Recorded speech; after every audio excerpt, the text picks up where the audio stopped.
Welcome to After School Democracy, the podcast that attempts to fill in the gaps you almost certainly missed in school about politics, economics, and history. I keep seeing on my more conservative friends pages that communism or socialism never works and communism always leads to tyranny.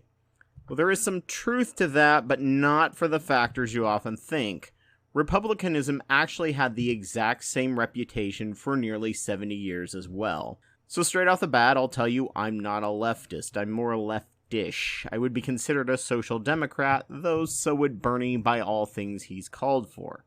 We are in no way, shape, or form even close to a socially democratic nation, much less a democratic socialist nation, and I can't tell if he calls himself a democratic socialist for shock value, or he is one and hiding his power level, or doesn't really understand the difference, and we will discuss these later in the video. I believe in universal healthcare. I believe in free universal education, only because the state, unlike what libertarians will tell you, is much more efficient at converting money into saving us money, especially on basic needs thanks to economies of scale and through other things mentioned in previous videos. Though we're also working with the American system, so I believe public option and free 2-year college that Biden was offering during the campaign, that will be the essential steps taken first to make the system possible to move into the ideal system as the younger population replaces the older left-phobic generation, as 52% of the US population has actual phobias of anything even possibly being socialist in this last election cycle.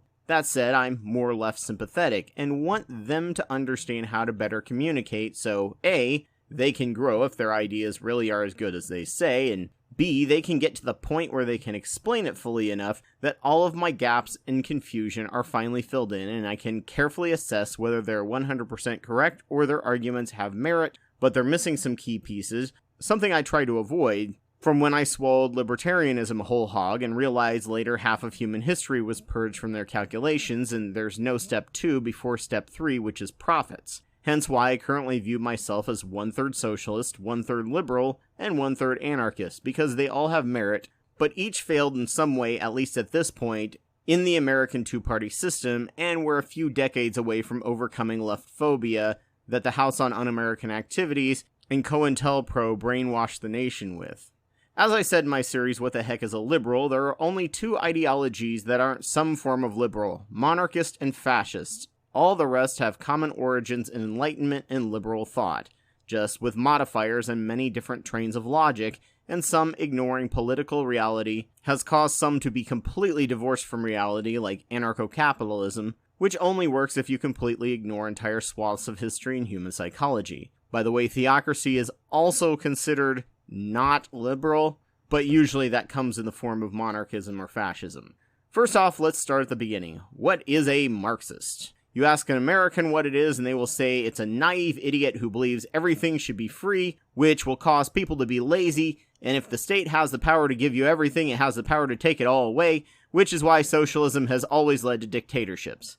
Now let's go for the real answer. Marxism is someone who believes in the critique of capitalism by Karl Marx using a flawed but scientific-based method called dialectic materialism, which we at this point in time find to not be as good as he thought it was because we didn't have psychology at the time, but some have modified it since. The founding idea of Marxism is that capitalism was good. I know, believe it or not, capitalism was a good thing, and I mean was, not is. It converted the world from one of kings and tyrants and isolated trade to one of free trade, invention, infrastructure, enhanced freedoms, reduced wars due to trade interdependence, and the elimination of old organizations that had held a stranglehold on human innovation for centuries. Because of this, better educated people now existed, expensive infrastructure was built, and invention was causing replacement of old innovations at a breakneck pace, and that was where Marx began to foresee problems. Adam Smith, the father of capitalism, had warned about some of these things and had a big impact on Marx, while Engels, his partner in writing the Communist Manifesto,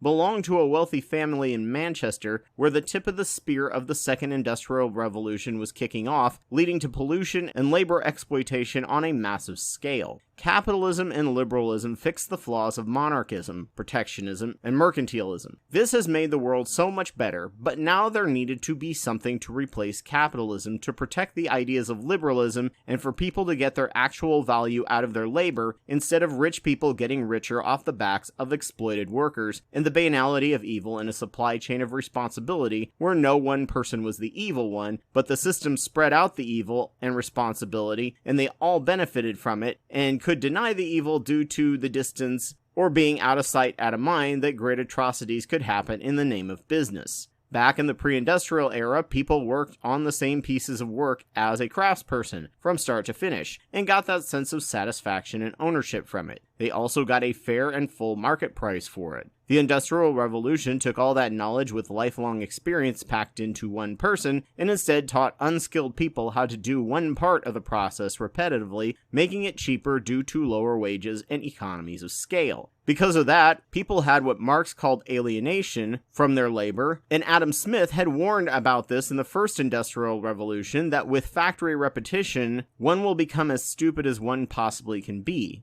Marx also expanded on Smith and other Enlightenment thinkers' theories of labor value, that the thing that gave something value was labor. This included mental labor. You could take things from the commons and put the work into it, and now it had value, if people had a need or want for it. The founding fathers of the U.S. also ascribed this idea. Sadly, they were so dogmatic with it, they viewed native peoples as wasting the land they owned, and therefore it should be taken from them and put to good use. Pay no attention to the fact that they didn't actually work their land, their slaves did. However, there was the concept of private property that eliminated the long-standing historical commons, allowing people to hoard and have power over others, able to exploit and abuse more profits out of people, especially if they colluded with other owners to push down labor wages artificially. Private property should never be confused with personal property. No one wants to come after your toothbrush. Personal property are things you own and use and put labor in to create value. Private property, on the other hand, is an old Roman term where people acquired and hoarded land and resources they couldn't personally use, working usually slaves on it, acquiring more power, more land, and more resources, making those resources scarce to the rest of the people, so they couldn't live in Rome or hold any land for themselves. Labor stopped meaning ownership or value. It was about who got it first and who was able to hoard the most. Think the game Monopoly. Private property could be used or abused as the owner saw fit, while others went hungry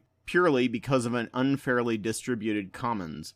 People say socialism is about free stuff. That's actually not the case. The core of socialism is pre-distribution of wealth based on labor via unions, as opposed to redistribution of wealth via handouts. But as the rich have all the power and the money, redistribution is first temporarily required, so the powerful become just like the rest of us. If you did something non-agrarian on your own merit, even in communist Russia, post-Stalin, and made more than your quota, you got to keep the profits. Doctors were more valued than other workers and paid more to encourage learning. The differences in wealth just weren't nearly as extreme as here in the US. Another difference that the right likes to create is that socialism believes that everybody should get the same outcome. This is not true. They believe that everyone should have as close to the same starting point as possible, and from there you use your own merit, though there should be some sort of safety net to catch you if the uncertainties of life make it impossible for you to do things like work. But after discussing all of this, Marx came to the conclusion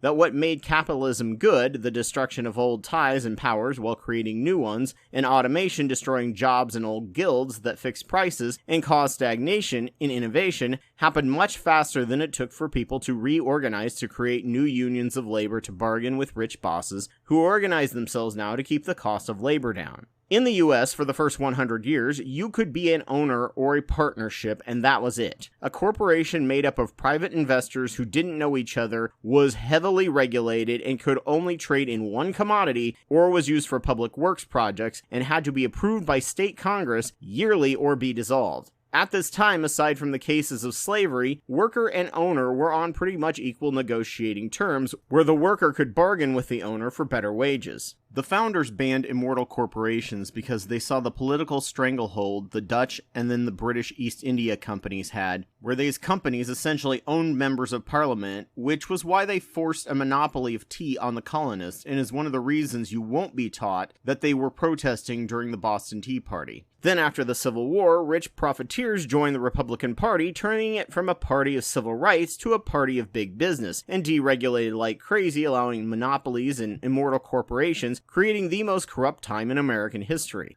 Since the founders had banned immortal corporations, they saw no reason to put protections against them in the Constitution because no American would be stupid enough to bring them back. even though Jefferson and Adams discussed after their presidencies that the yeoman-farmer model was going to die with industrialization caused by Jefferson's pet project of replaceable precision parts, and while Adams believed they should be more proactive and cautious about worker exploitation, Jefferson basically hand-waved it, saying that that was their future generation's problem and they didn't know enough about the future to make any claims about what should be done.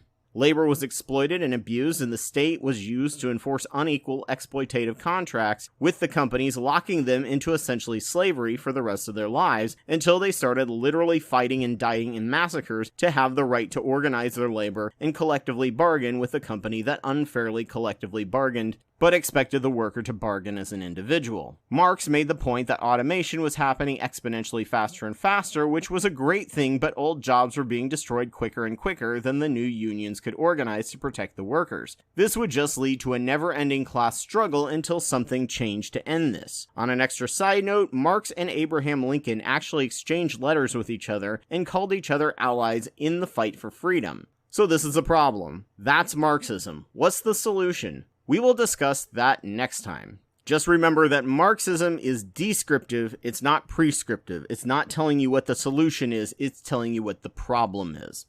To be honest, it's really hard to discover the truth about socialism, communism, and anarchism. Both the capitalists and the communists use propaganda, each biased in favor of their side and very uncharitable to the other side, often not representing them or their arguments as the other side sees it. Pretty much always a straw man.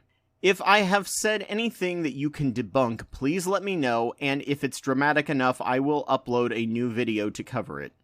So thank you so much for joining me on my podcast. I'm sure there was nothing controversial about this, and everyone will happily get along in the comments section, which you can do on the YouTube version of this video, or my Facebook page, After School Democracy. Link in the show notes. Just a reminder that I'm Anubis2814 on YouTube, and I have over 500 videos on different topics that I've made over the past 10 years. Please subscribe, and if your podcast site has the option, give me a like or review. If you think what I have to say informed you, consider supporting my Patreon. I'll be doing this podcast weekly and try to get it out on the same day, so I hope to see you here next week, ready to be filled with new ideas. Take care. This channel is helped tremendously by the generous supporters on Patreon. A big thank you to the wonderful Joe Taylor, Elias Garcia Guevara, and Ogrel for their support at the $10 a month Wapawet level. Please consider donating to my work if you can, and thank you all for listening.